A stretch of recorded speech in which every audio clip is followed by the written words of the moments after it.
कृष्णस्यासीद सखा कश्चिद ब्राह्मण ब्रह्मवित्तमा वृक्क इंद्रियार्थेषु प्रशांतात्मजितेन्द्रियः। श्री कृष्ण के एक बड़े प्यारे मित्र हैं, क्या नाम है? सुदामा। अच्छा, सुदामा का अर्थ क्या होता है?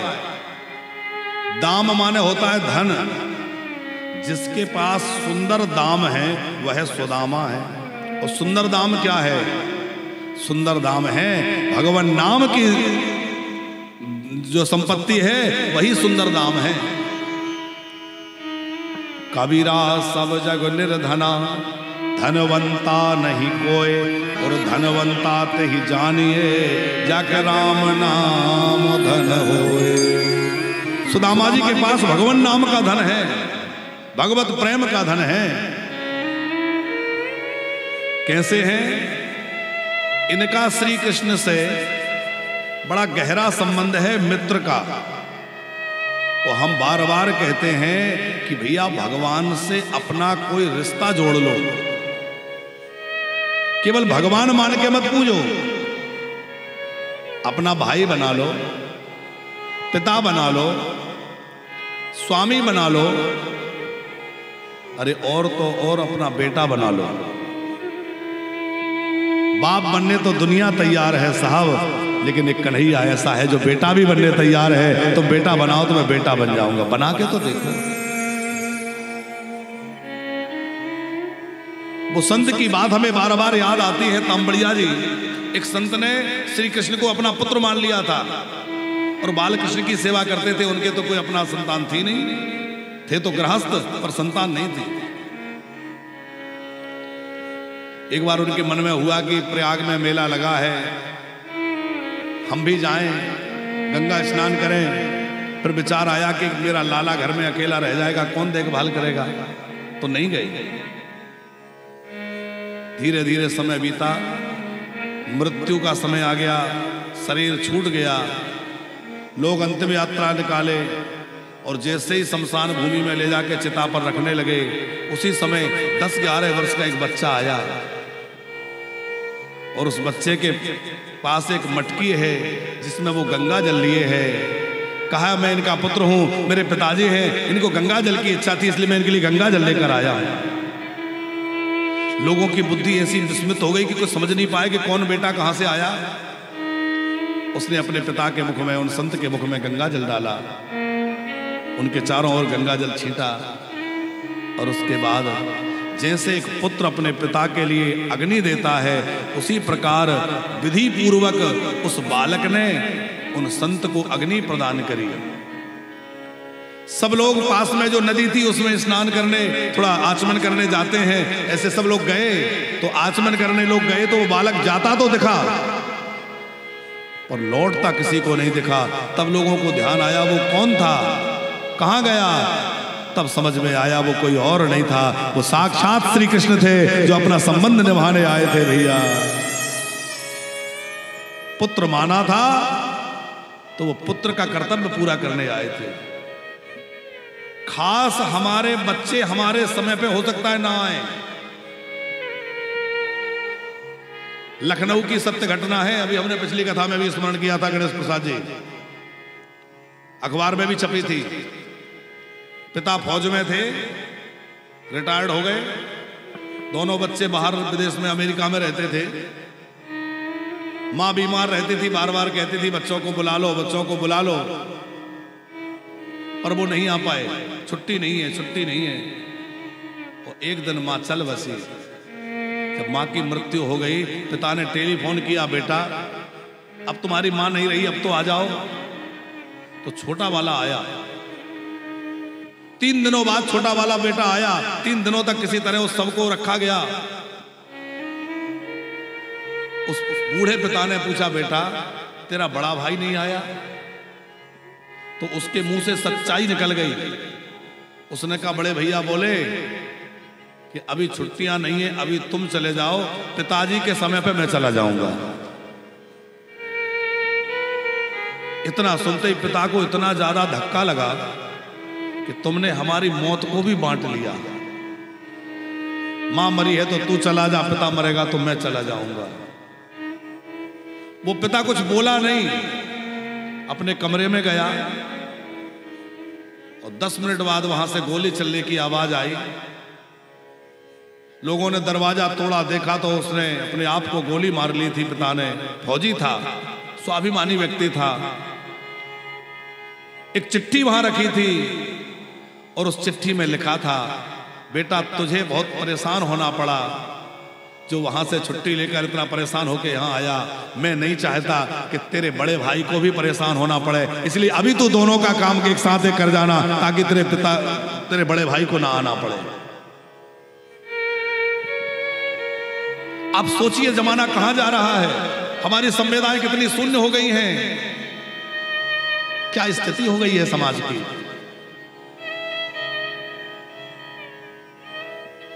लेकिन संबंध निभाने में यदि कोई है तो वो हमारे श्री ठाकुर जी हैं। इसलिए दुनिया से नाता रखिए, पर एक नाता उससे भी जोड़ लीजिए जो वास्तव में हमारा है। और हम तो एक बात और कहते हैं कि आपके जीवन में जिसकी कमी हो, भाई नहीं है तो कृष्ण को बना लो, पति नहीं रहे कृष्ण को मान लो, पुत्र नहीं है कृष्ण को मान लो। मानना आपको है और निभाना मेरे ठाकुर को है, निभाने में उसके पीछे नहीं रह सकता। कृष्णस्यासीद सखा कश्चिद ब्राह्मण ब्रह्मवित्तमा भक्त इंद्रियार्थेषु प्रशांतात्मा जितेन्द्रियः। सुदामा जी जितेंद्रिय हैं, प्रसन्न चित्त रहते हैं, न कभी कोई मांग है न कभी कोई इच्छा है, बड़े आनंद से भजन करते हैं, अकिंचन वृत्ति से रहते हैं। पत्नी का नाम सुशीला है और जैसा नाम है वैसी सुशील है। कभी ये नहीं कहा कि जब खिलाने की बस की नहीं थी तो क्यों ब्याह कर लिया, बाबा बन जाते ना। सुशीला कहती है मुझे मेरा भाग्य देखो कि मुझे ऐसे धर्मात्मा और ऐसे भगवत भक्त पति मिले हैं। पत्नी का नाम धर्मपत्नी क्यों जानते हो? जो अपने पति के धर्म में सहायक होकर पति को धर्म के रास्ते पर ले जाए वो धर्मपत्नी है। पति के धर्म में अड़चन बने वो धर्मपत्नी नहीं है। सुशीला बार बार समझाती है, जिनका नाम लेकर आप रोते रहते हैं, जिनका नाम लेकर आप गदगद होते, मिलने क्यों नहीं जाते? सुदामा जी बहुत सोच विचार के रह जाते हैं, लेकिन सुशीला जी कहती है अयम ही परमो लाभ उत्तम श्लोक दर्शनम। ये परम लाभ होगा कि आप उस प्रभु का दर्शन करें और सामने से देखेंगे तो कितना आनंद होगा। तो सुदामा जी के जाने की इच्छा जगी और जिस इच्छा को अंदर दबा रखा था वो इतनी प्रबल हो गई कि आज ही जाऊंगा, पर खाली हाथ तो नहीं जाना चाहिए, क्या लेके जाऊं? तो 4 घरों से 4 मुट्ठी चावल सुशीला मांग के लाई है, फटे से कपड़े में पोटली बनाई है और लेकर सुदामा जी चले हैं। अब मिलने की इतनी ज्यादा व्याकुलता है कि कभी दौड़ने लगते हैं, फिर कभी ठोकर लग के गिर जाते हैं, फिर उठ के चलने लगते हैं। लगता है किस घड़ी पहुंच जाऊं और कितनी जल्दी कन्हैया को देख लूं, कितनी जल्दी इन आंखों से कन्हैया का दर्शन कर लूं। कभी भी किसी तीर्थ में जाओ तो जैसे ही वहां तीर्थ में जाओ तो जल्दी से जल्दी प्रयास करो कि वहां के जो देवता हैं उनका जल्दी दर्शन करो। जैसे द्वारिका जी गए तो जल्दी से द्वारिकाधीश का दर्शन करो, वृंदावन आए तो जल्दी बिहारी जी का दर्शन करो। क्यों? बोले जब आप घर से निकलते हैं तो जितनी व्याकुलता आपके मन में उनसे मिलने की होती है उससे 1000 गुना ज्यादा भगवान के मन में तुमसे मिलने की व्याकुलता होती है। मेरा भक्त आ रहा है, मेरा भक्त आ रहा है, मुझसे मिलने आ रहा है, और आप 2 दिन हो गए यहाँ वहां घूमने में ही लगे, होटल ढूंढ रहे हैं, चाट पकौड़ी खा रहे हैं, और भगवान कहेंगे मेरा भक्त आया पर मेरे दरवाजे तो आया ही नहीं। इसलिए जिस धाम में जा रहे हो जल्दी जाके उनसे मिलो। सुदामा जी पहुंचे हैं द्वार पर। अब संक्षिप्त सुदामा चरित्र आपको सुना रहे हैं, क्योंकि समय पूरा हो रहा है। आज तो पुराण भी होना है और फिर रामकथा भी होनी है। पहले जब हमारा शुरुआती दौर था पंकज जी कथाओं का, 18 वर्ष पहले, 20-19 वर्ष पहले, तो हम ठाकुर जी से ये कहते थे, प्रभु चाहे जीवन में कुछ ना मिले, बस कथा गाने को मिले और ऐसी मिले कि बस कथा ही गाते रहें। लगता है वो कृपा ठाकुर जी ने कर दी कि अब गाओ कितना गाना है। एक साथ 3 कथाएं। भले ही गला थोड़ा भारी हो रहा है, पर हमें लगता है कि बस गाते ही रहे, बंद ही ना हो है? अब अभी भागवत जी चल रही है, 1-1:15 बजे तक तो आरती हो पाएगी और 2 बजे से शिव महापुराण, 5 बजे तक चलेगी और 5-5:30 बजे से फिर राम कथा। और हम तो जीवन में यही प्रभु से कहते हैं, प्रभु ऐसी कृपा करना कि जब भी इस शरीर से प्राण निकले तो व्यास गादी से कथा कह के उठे हों और वहीं बस अपने चरणों में ले लेना। कथा कहते कहते बस आपके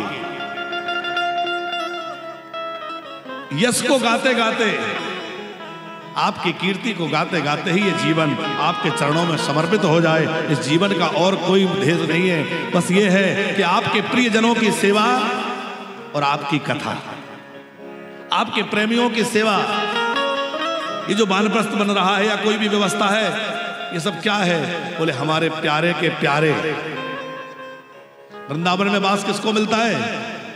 जो ठाकुर जी के प्यारे होते हैं। तो भैया अपने प्यारे के प्यारों की सेवा करते हुए और प्यारे का नाम गाते हुए ये जीवन निकल जाए और उसी में जीवन की सांझ आ जाए। सुदामा जी द्वार पर पहुंचे हैं। द्वारिकाधीश को समाचार दिया गया, दरबार पर द्वार पर एक ऐसा दीनहीन ब्राह्मण है जिसके पैरों में जूतियां नहीं है, फटी सी धोती है, सिर पर पगड़ी नहीं है, दीन दुर्बल है। और द्वारिकाधीश सुन रहे हैं और बोले वो अपने को आपका मित्र कह रहा है और वो कह रहा है मेरा नाम सुदामा है। इतना सुनते ही भगवान द्वारिकाधीश दौड़ पड़े, नंगे पैर भगवान द्वारिकानाथ दौड़ रहे हैं, हड़बड़ाए हुए किसी से टकरा जा रहे हैं, अंग वस्त्र गिर गया, हड़बड़ा रहे हैं। मेरा कन्हैया कह रहे मेरा सुदामा आया है, मेरा सुदामा आया है, मेरा मित्र आया है। दौड़ कर आए और सुदामा को हृदय से लगा लिया। ठाकुर जी इतना रोए, झरझर आंखों से आंसू बरस रहे हैं। सुदामा अपने आंसुओं को छुपा रहे हैं। कहीं मेरे रोने को देखकर लोग मेरे दीनता को, मेरी याचना न मान ले। में प्रभु बड़े प्रेम से सुदामा को लाए और अपने राज सिंहासन पर बैठाया, चरण धोए और चरणों की जो दशा है, विवाहियां फटी हैं, कांटे चुभे हैं, कंकड़ लगे हैं, फपोले पड़े हैं, उस दशा को देख करके ठाकुर जी के नेत्रों से मानो गंगा यमुना प्रकट हो गई और ऐसे आंसू बहे कन्हैया के आंखों से, झरझर आंसू टपक रहे हैं कि देखी सुदामा की दीन दशा, करुणा करके करुणा निधि रोए और पानी परात को हाथ छुओ नहीं, नैनन के जल सो पग धोए। आरती उतारी अपने मित्र की। सुदामा जी का इतना सत्कार। सुदामा जी कह रहे हैं भैया मैं इस लायक नहीं हूं। श्री कृष्ण कह रहे हैं मित्र आज मुझे अपने भाग्य को सफल बनाने दो, तुम जैसे अकिंचन की सेवा करके मैं अपने को धन्य मानता हूं। सारी दुनिया लक्ष्मी की आराधना करती है, नारायण की आराधना करती है, पर वो लक्ष्मी नारायण किसकी आराधना करते हैं? बोले वो सुदामा जैसे अकिंचन महापुरुषों की आराधना करते हैं, ऐसे भक्त संतों की आराधना करते हैं। प्रभु ने बड़ा सुंदर प्रसाद पवाया, विश्राम गृह में ले जाकर चरण दबा रहे हैं। रुक्मणी जी पंखा झल रही हैं, और जो रानियां हैं वो कोई जल की झारी लेकर खड़ी है, कोई पानी का बीड़ा लेकर खड़ी है। समझ में नहीं आता क्या करें, क्या लेकर आए हो? और वह चावल की पोटली प्रभु ने छीन ली और देखकर इतने प्रसन्न हुए, उन 4 मुट्ठी चौड़ा को देख करके अपनी मैया यशोदा के माखन की याद आ गई, सबरी के बेरों की याद प्रभु को आ गई, बुदरानी के छिलके याद करने लगे। कुछ ही लोग हुए हैं जिन्होंने इतने प्रेम से जमाया है। देखो सुदामा जी भले ही 4 मुट्ठी चावल लेकर गए हैं, पर कुछ लेने नहीं गए हैं, कुछ देने गए हैं। सुदामा जी मांगने नहीं गए, सुदामा जी मिलने गए हैं। और सुदामा नंगे पैर गए तो भगवान भी नंगे पैर दौड़े। सुदामा अपना सब छोड़कर आए हैं तो भगवान भी अपना राजपाट छोड़कर दौड़ पड़े। और ऐसा भाव वर्षा प्रभु का, कच्चे चावल पा रहे हैं और सब कुछ सुदामा को लुटा रहे हैं। कुछ समय सुदामा रहे, फिर लगा कि लौटना चाहिए, और जब बार बार विदा मांगी तो प्रभु ने विदा किया, लेकिन प्रत्यक्ष रूप में कोई विदाई नहीं दी। क्यों नहीं दी? यदि मैं कुछ दूंगा तो मेरे मित्र को संकोच होगा, और वो मित्र ही कैसा जो अपने मित्र को संकोच में डाले। मेरे मित्र को संकोच नहीं होना चाहिए, इसलिए प्रभु ने कुछ दिया नहीं। पर सुदामा जाके देखते हैं तो जहां झोंपड़ी थी वहां बड़े बड़े महल खड़े हुए हैं। अद्भुत भगवान का देना भी निराला है और लेना भी निराला है। सुदामा जी के ऊपर भगवान ने बड़ी कृपा करुणा करी। बड़ी सुंदर कथा